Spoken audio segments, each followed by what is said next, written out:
Chapter 24, Joining Plans. Otagakure, Atokage's office. Orochimaru walked in the cage's office and shoved open the door to reveal a couple of his ninjas standing near the desk.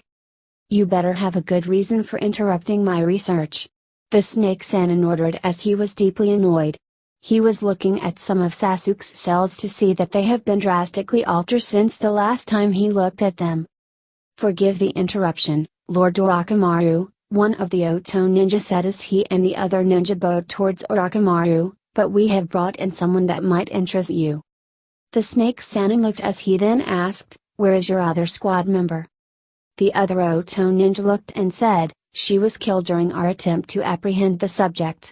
We were only able to apprehend the subject thanks to Kabuto-sensei using his nerve attacks on the girl." "Well, where is the subject now?" Orochimaru barked loudly, nearly causing the two Oto ninjas to flinch. "The subject is with Gyakutsuki-san," as she had mentioned the Uzumaki boy that Konoha had previously banished. The first ninja said, hiding his slight fear, "Kabuto-sensei is also with them so that he could keep an eye on the prisoner." Orochimaru took a look at the two ninjas before he left the office and traveled through the halls until he heard an unfamiliar voice.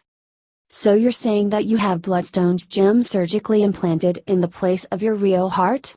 asked a feminine-sounding voice as Orochimaru walked in to see a young woman with neon green skin wearing an outfit that had reminded him of that dreadful outfit of Gaze.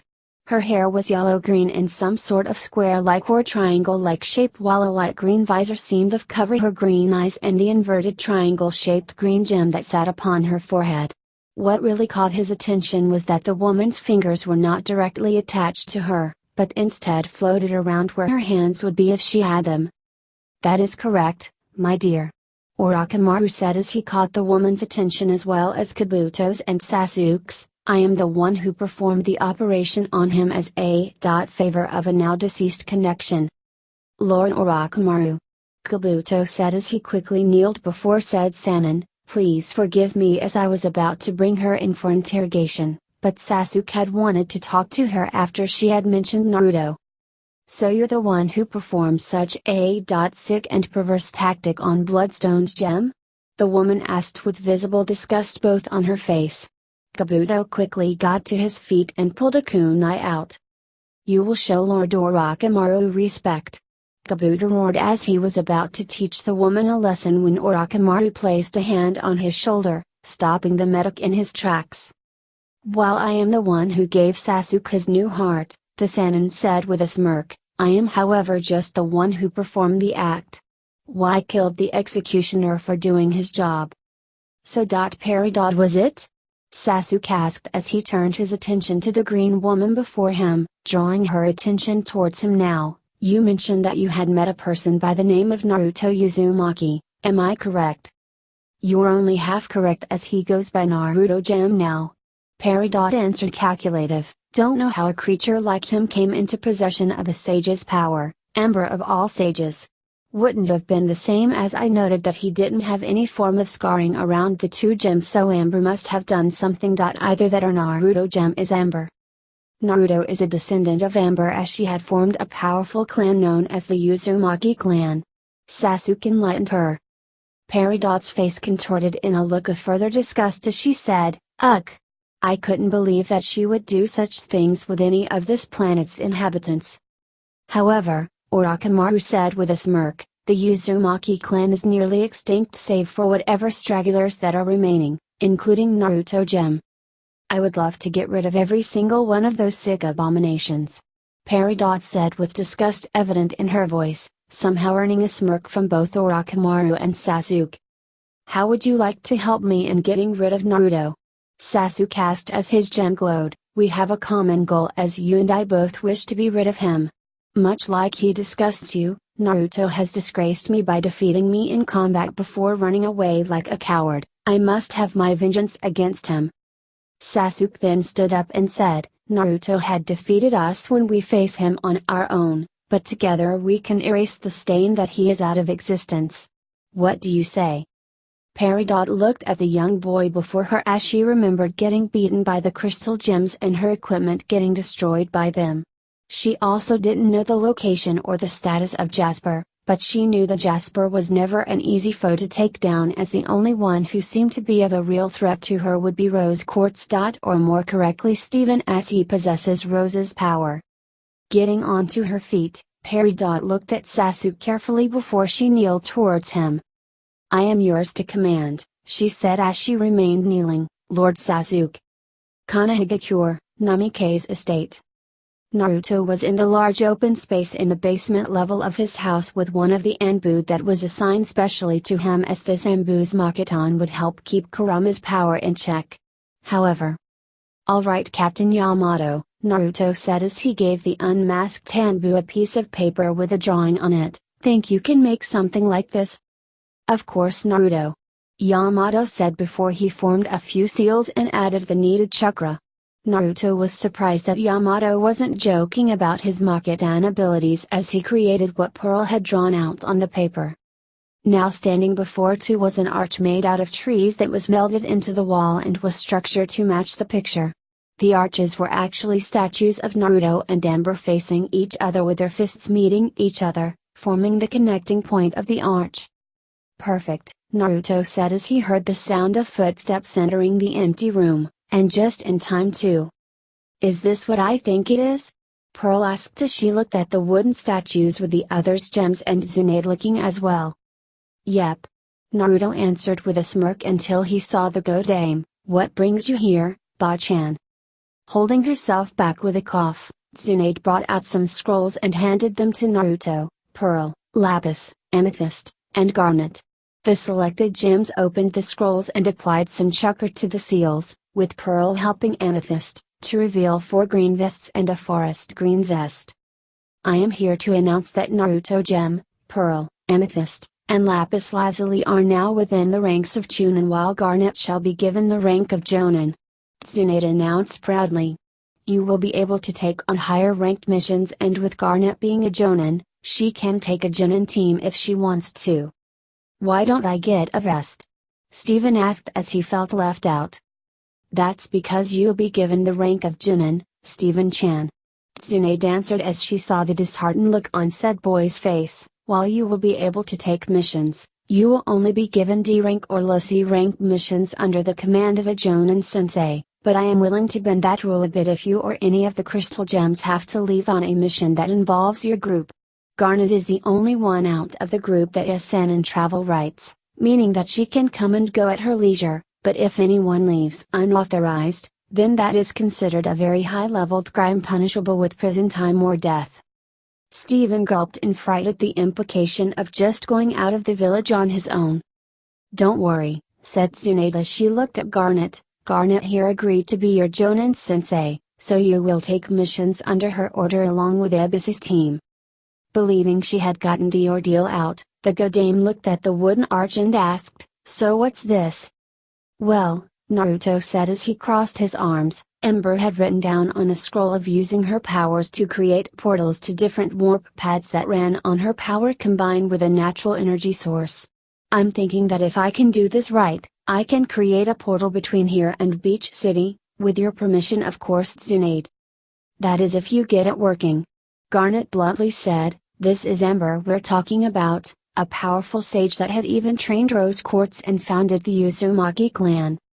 Naruto nodded as he knew that something like creating a portal wouldn't be as easy as putting in a door. "Alright," the blonde said as he placed his hands on the sides of the arch. "Stand back everyone." Everyone retreated to the room's entrance while the gems on Naruto's wrist began to glow brightly. The blonde then began to focus real hard as a wall of golden light was seen in the arch to reveal Greg and Connie cleaning the temple a bit. "Wa.ng on?" Greg said in pure shock as he fell on his rear from what he saw. "Naruto." "No way," Pearl said in surprise at what was happening before her. "He's actually doing it." "But what's wrong with it?" Amethyst asked as the image of Connie and Greg rushing towards them was fading in and out. "It looks and sounds like the TV with bad reception." "Got to make it work," Naruto said with slight strain as sweat began to roll off his face. "Ruto," Connie said as she approached the warp pad, "what's Ro. Captured?" "We're fine." Naruto said as the bright glow on his gems began to fade, just working on something. Unable to keep it up, Naruto let his arms drop to his sides as the image of Connie and Greg vanished to reveal the room's wall. Naruto. Pearl said as she rushed towards the panting blonde, "Are you alright?" "Yeah." Naruto said as he tried to catch his breath, just worn out. "I was able to at least pinpoint the warp pad at the temple. I just couldn't keep it up. I'm missing something to make it work." "Don't worry," Garnet said as she kneeled next to her son, "I'm sure you'll get it. Just rest for a moment as we'll begin training in a few hours." Naruto nodded in agreement as he and the others left the room and climbed upstairs into the living room. "Hey Garnet," Tsunade said as Naruto sat down on the couch with Pearl sitting next to him, "I'd like to talk to you about something." "What is it?" the gym asked as Yamato said his farewells and exited the house. "Counting yourself," Tsunade began to ask while Amethyst and Steven went into the kitchen for a snack, "how many fusions are there within the crystal gems?" Garnet hummed for a moment before she said, "Well, there are 8 of us: Opal, Sugilite, Alexandrite, Topaz, Star Sapphire, Tiger Eye, Sardonyx, and myself. Pearl and Amethyst form Opal, Amethyst and I form Sugilite, Naruto and Pearl form Topaz, Naruto and Amethyst form Star Sapphire, Pearl and I form Sardonyx, and Naruto and myself form Tiger Eye. You have already witnessed Ruby and Sapphire forming into me." "What about Steven and Naruto?" Tsunade asked as silence soon followed immediately. "I'm sure that they can fuse into a strong gem."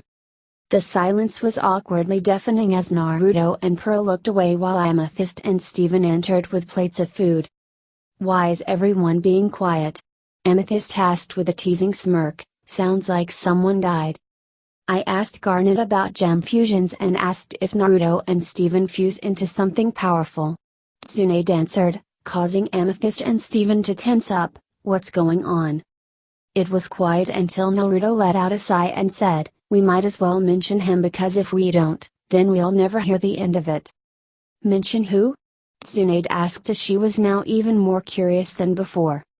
"Zircon," Garnet answered with authority in her voice, "an uncontrollable gem fusion between Naruto and Steven.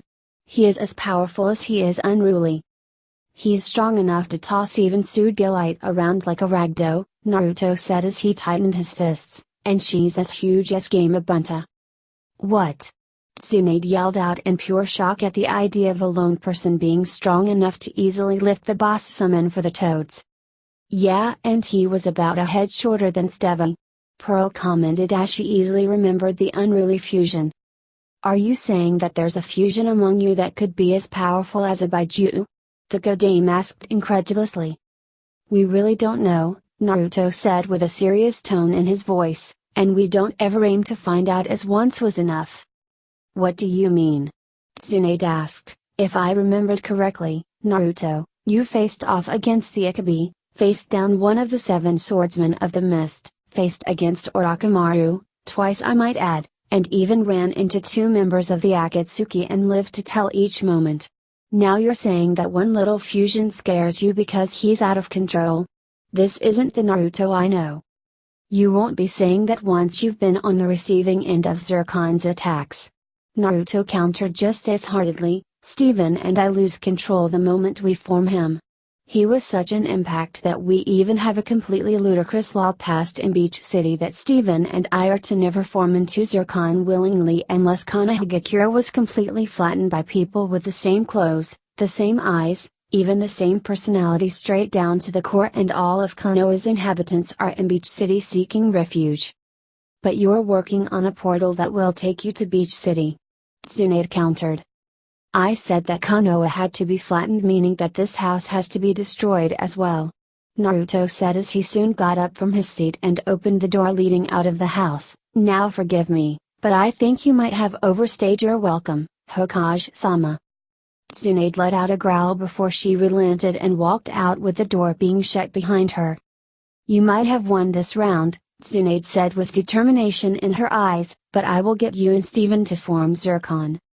Night had fallen as Garnet was looking through the library while Amethyst, Steven, and Naruto were sleeping and Pearl and Lapis were watching Naruto sleep.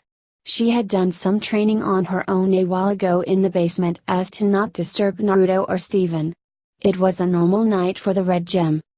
Maybe Pearl shouldn't have been so rough on Naruto, Garnet said to herself as she remembered how the Pale Gem had gone at her Naruto as punishment for that sexy jutsu he invented. Then again, Garnet then froze as she suddenly got a vision through her future vision. The gem blinked as a dreadful shiver ran down her back at what she had seen. It was a figure that was twice her own size with glowing red eyes as a dangerously shining smirk. What had brought the dread through the vision was the 3 gems that were adorned on the figure's body. No. Hokage's office.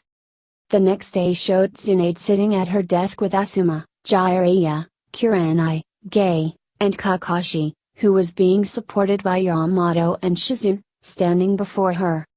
"I'm sure why you are wondering why I had called for all of you to be present for this meeting," Tsunade said as she looked at the ninjas before her. "It must be highly important if I had to be dragged out of the hospital," Kakashi commented professionally, as even though all he had was bad chakra exhaustion due to using his Sharingan, he wasn't even supposed to leave the hospital grounds. "Yes," Tsunade said as she kept the serious tone in her face. "I gather you here to inform you of what I had learned about the fusions the crystal gems can perform, and one of them could be stronger than Orochimaru, Jiraiya, and myself combined." "You're joking," Jiraiya said with shock on everyone's faces, "right, Haim?"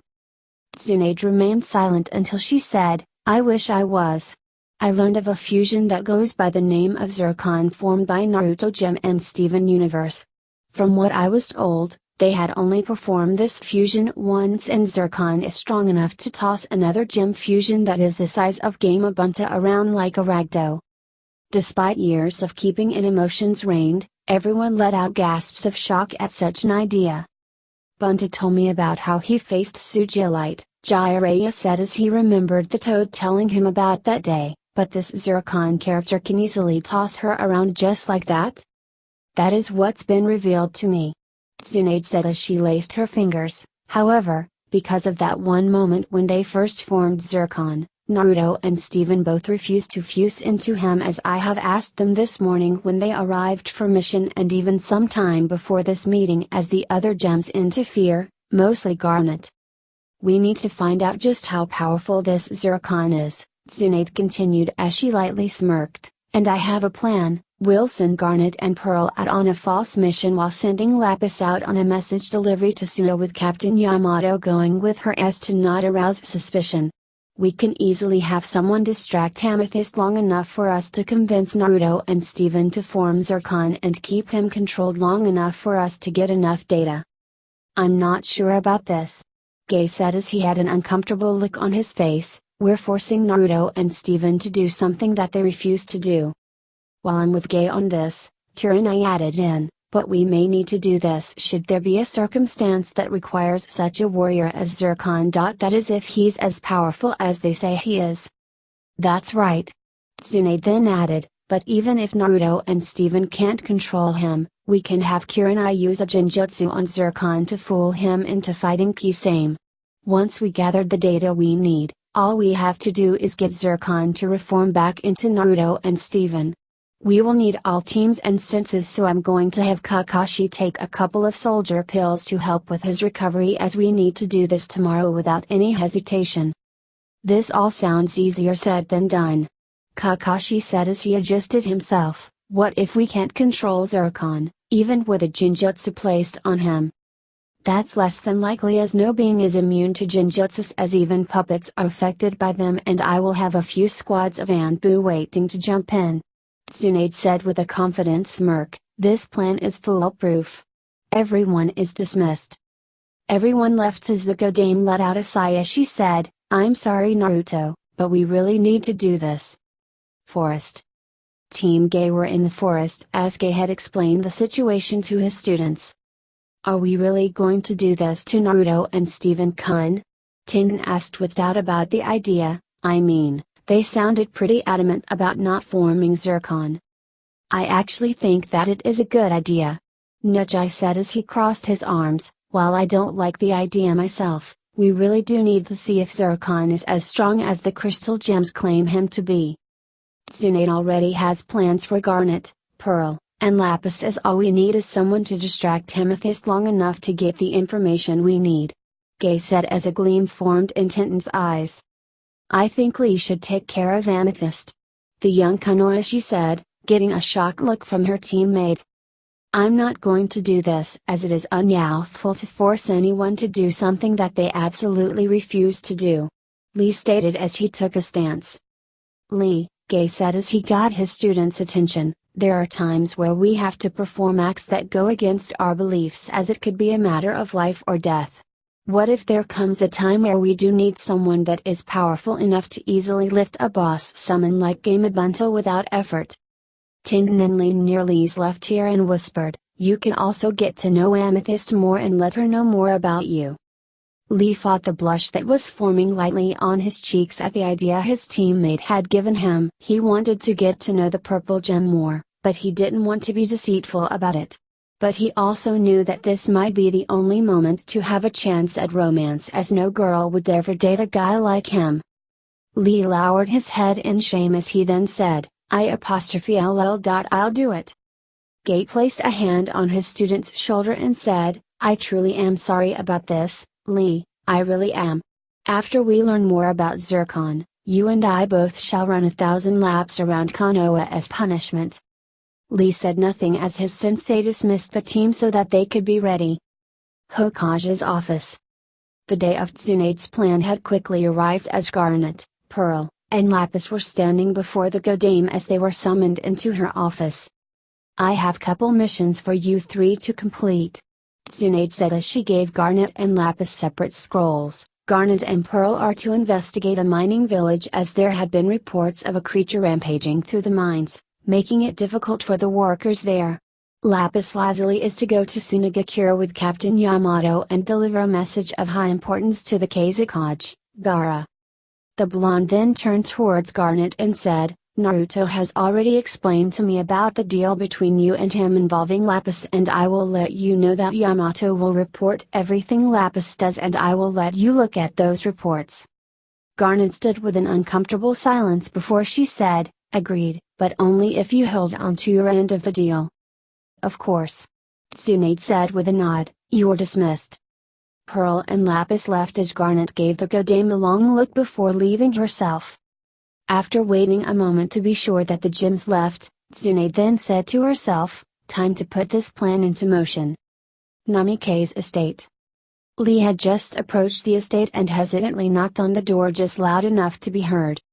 I really can't believe I'm doing this, the Taijutsu expert thought to himself as he waited a moment before knocking on the door again, but I guess I have to do what I must. Still doesn't feel right.